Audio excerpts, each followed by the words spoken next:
Welcome to the third and final training video in Module 1 of our core curriculum at Platform University. I'm John Meese, your Dean here at Platform University, and in this video, we'll be working together to prepare specific brand assets for your website to put your brand identity into action. By this point, you should have a clearly defined vision for your platform, as well as a value proposition statement, complete with accompanying brand descriptives and a selected platform archetype. Now, it's time to take that groundwork and turn that into specific assets, which you can use across your platform between your social media profiles, website design, and even the selection of language you use on your website itself. The first thing you'll want to do is to craft your new tagline. This should be a short, memorable phrase that is reminiscent of your value proposition statement without as much detail. It's best if your tagline is focused on your audience rather than yourself and makes a promise about what you can do for them. For example, let's look back at Jackie Bledsoe's value proposition statement from our last video. He says, "I am a speaker and author. I help motivated but overwhelmed husbands and fathers learn how to lead and love their families so they can have lasting, fulfilling marriages and meaningful influence on their kids." While Jackie does share that full statement on his About page, his tagline is the first thing you see when you visit. It's much shorter. Lead and love the ones who matter most. Now, take some time to explore several options for a tagline that reflects your value proposition statement and clearly explains what you offer right away. For context, remember that your tagline will be displayed prominently on the top of your website alongside your name. This module's workbook includes several other examples you can use for inspiration as you work on your tagline. The best taglines we've seen are typically at least 5 words, but no more than 10. And if possible, begin your tagline with a verb. All right, now on to color selection. A lot has been written on the importance of color selection in brand strategy. As it turns out, which colors you select for your brand say a lot about what image you portray. If I were to show you 2 cans of soda side by side without any logos, labels, or branding, would you be able to tell what kind of soda was inside of each? What if one was red and the other blue? Coca-Cola and Pepsi have spent a lot of time and a lot of money building brand recognition around their color as much as their products. That said, color psychology is an equal mix of both art and science.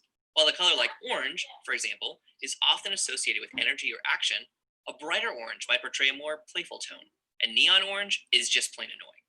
Your workbook includes a list of some example color and descriptive pairs, so you can use your own brand descriptives to select general colors that reflect the brand you're trying to create. Throughout this process, keep in mind that what you perceive may be very different from what other people perceive based on their culture and background.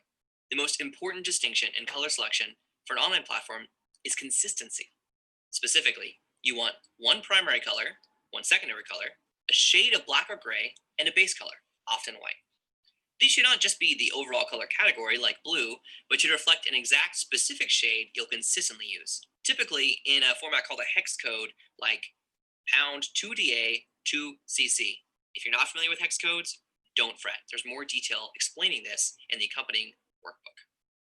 If you have the budget, this is a good opportunity to bring in a professional designer to help with color selection. Though if you are trying to stay frugal, there are online tools that can do a pretty good job.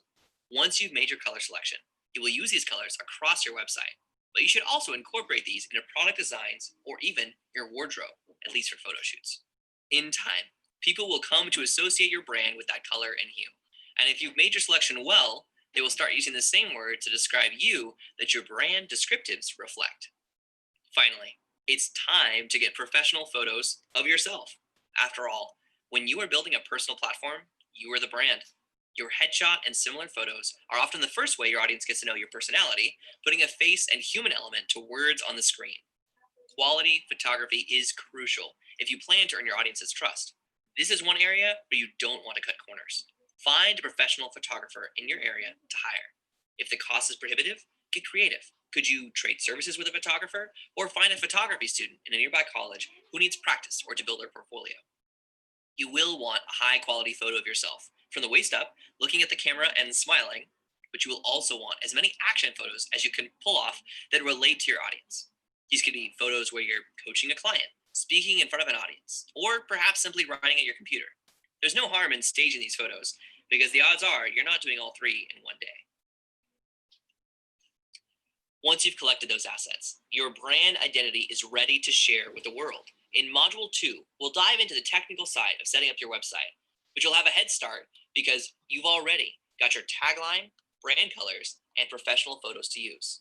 Any questions? Let us know in the comments below.